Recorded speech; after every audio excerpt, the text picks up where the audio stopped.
Good morning my dear friends. तर येत्या 1 February या दिवशी आपल्या देशाचा अर्थसंकल्प साजरा होत आहे.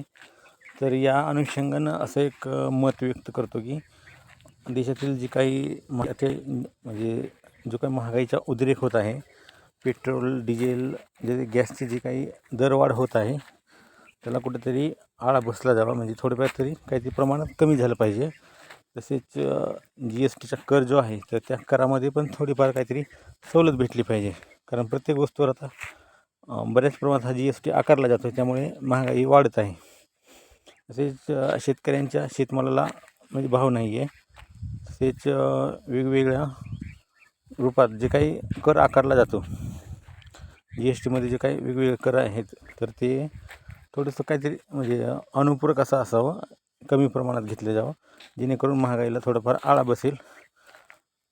हेच अपेक्षा या उद्या होणाऱ्या 1 तारखेच्या बजेटमधून करतो.